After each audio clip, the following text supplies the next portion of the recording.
So today's video is going to be a little different. It's going to be my first story time. It is probably the scariest night of my life so far. Yeah, definitely the scariest night of my life so far. So before we get into the scariest night of my life, subscribe to my channel, hit the little bell button so you get notified when I upload, and check out my social media in the description box below. Okay, let's get into it, shall we? So this story took place the summer going into grade 8. And the reason why I'm telling the story now is because it's recently been brought up in a few different conversations I've had.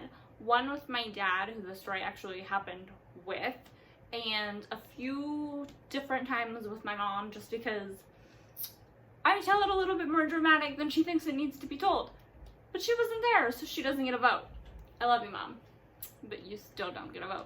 Anyway, she's now since decided to just go with it with me on the telling of this story. But anyway, you can be the judge of how dramatic I make this story. So this, like I said, happened the summer going into grade 8. And my dad and his girlfriend at the time, and her kids, and my dad's stepson from a former marriage, we were all going camping to Algonquin Park.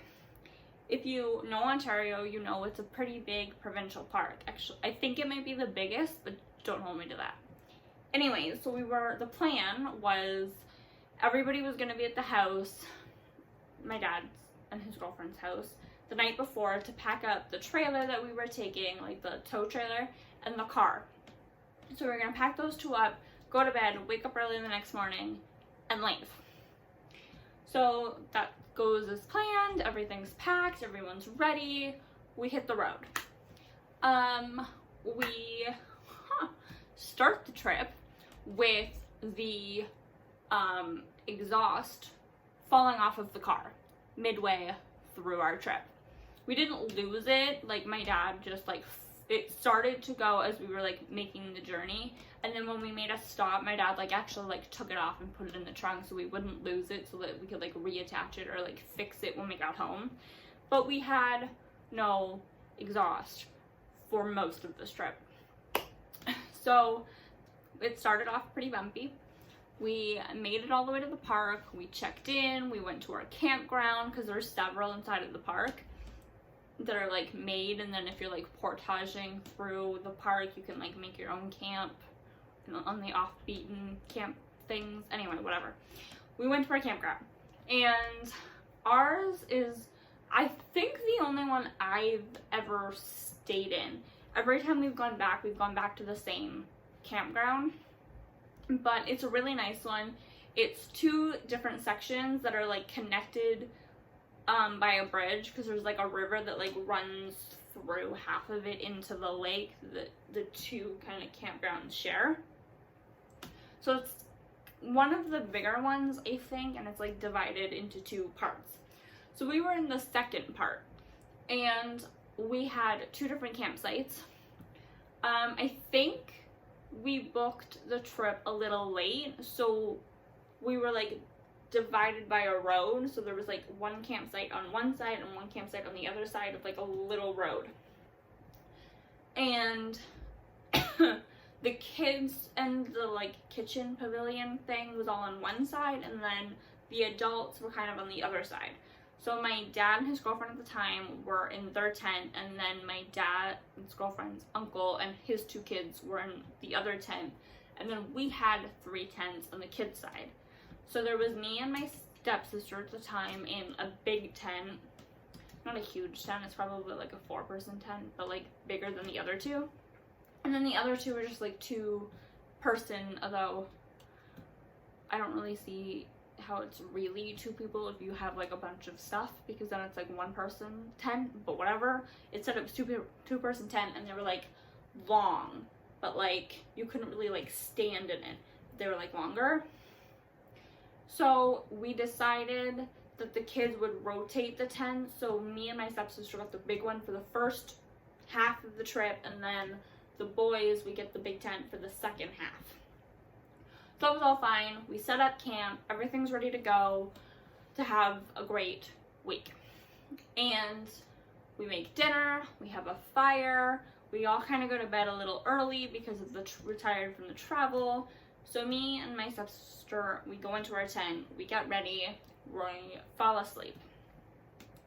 Now, I have no idea what time it was. Not a clue in the world.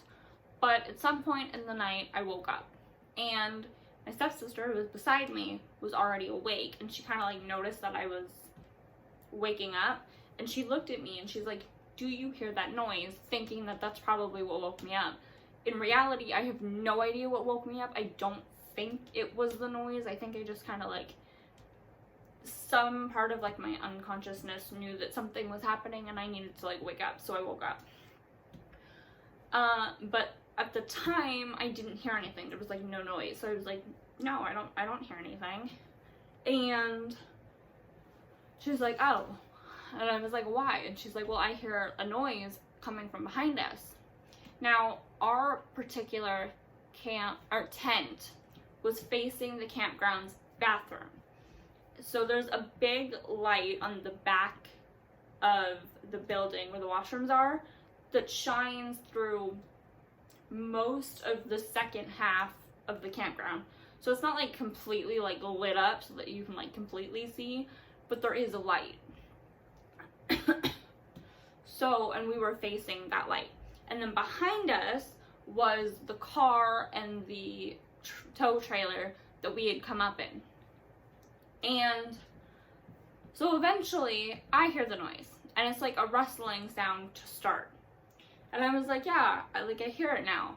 And she's like, "What do you think it is?" And I was like, "Well, maybe it's just like a little raccoon." And she's like, "I don't think so. I think it's bigger." And I was like, "Well, what do you mean?" And she's like, I don't know. I think it's bigger." And then we started to hear like a scratching sound and some chewing and like some bigger rustling sounds and grunts. And I was like, okay, this is really happening right now. We had been warned that bear sightings inside the park, like the whole park, had been higher than previous years, and there had been a lot of bear sightings. So we had thought we had taken all the precautions we needed to make sure that we wouldn't have a bear in our campground, our campsite. And so I was like, it can't be a bear. Like, there's no way it's a bear. And the sounds continue on for a few more minutes. There's the rustling and the scratching and the eating, and we are mid-panic, like full-on panic. We're, I don't know, 13, 12 at the time, freaking out. And then eventually everything goes silent. There's no more chewing, there's no more rustling, no more grunting, like it's silent, completely silent. And I wait a few seconds, and I look at her, and I'm like, "Is it gone?" She's like, "No, I don't think so. I think it's beside me." And then, as you remember, we're facing the bathroom with the light. As soon as she said, "I think it's beside me," the bear, the actual bear, walked in front of our tent. Yep. Yeah. So the bear basically did a 360 of our tent. Yep. I have never been so scared in my life. At all. So we're freaking out. You have no idea what to do. We're kind of away from the parents. We don't really want to make a whole lot of noise to like draw its attention if it's still in the campground. We don't know what the hell to do. So we're silent, trying to freak out quietly as possible. And then we hear like the unmistakable sound of like a tent opening, you know, like the zipping sound when you like open that tent. Everyone who camps knows what I'm talking about, that like sound. We couldn't figure out if it was coming from like our side of the road or like the parent side of the road, but like someone was up. So we waited a few seconds. They got out of the tent. I kind of figured it wasn't my dad. She was pretty convinced it was her mom, so she's like, Mom? And as calmly as possible, because she had no idea what the hell was going on, she's like, yeah? Yeah. Calm as can be.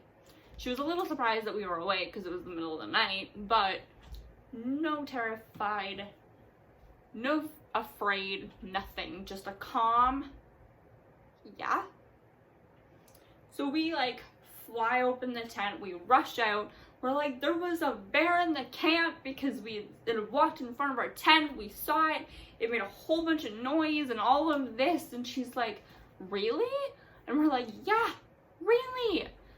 So then we walked to the bathroom because that's what she got up to do.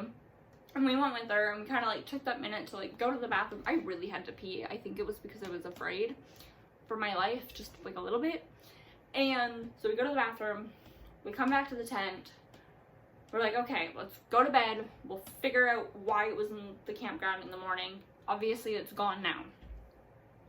So we go to bed. We wake up the next morning. We tell everyone who wasn't awake at the time about the bear.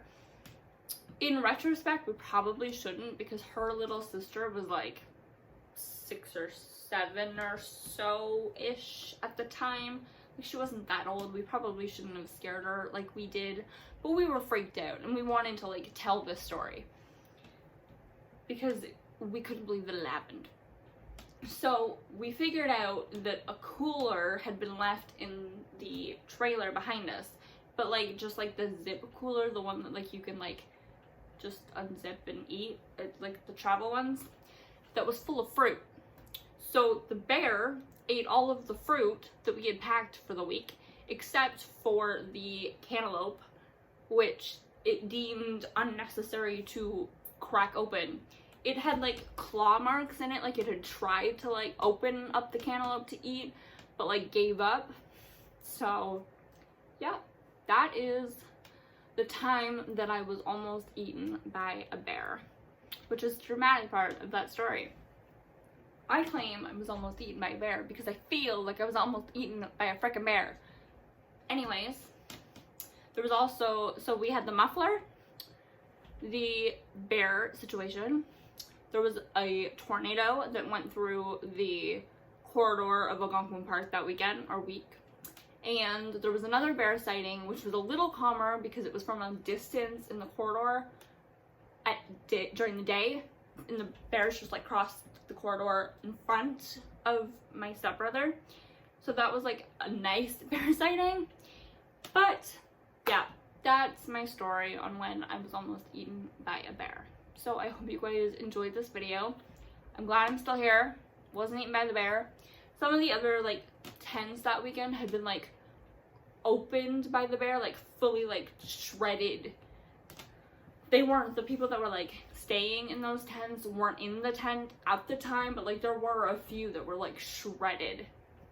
So I'm thankful to still be here today. That's what I'm getting at. So I hope you guys liked this video. Give it a thumbs up if you did. Subscribe to my channel and hit the little bell button so you get notified when I upload. I love you all.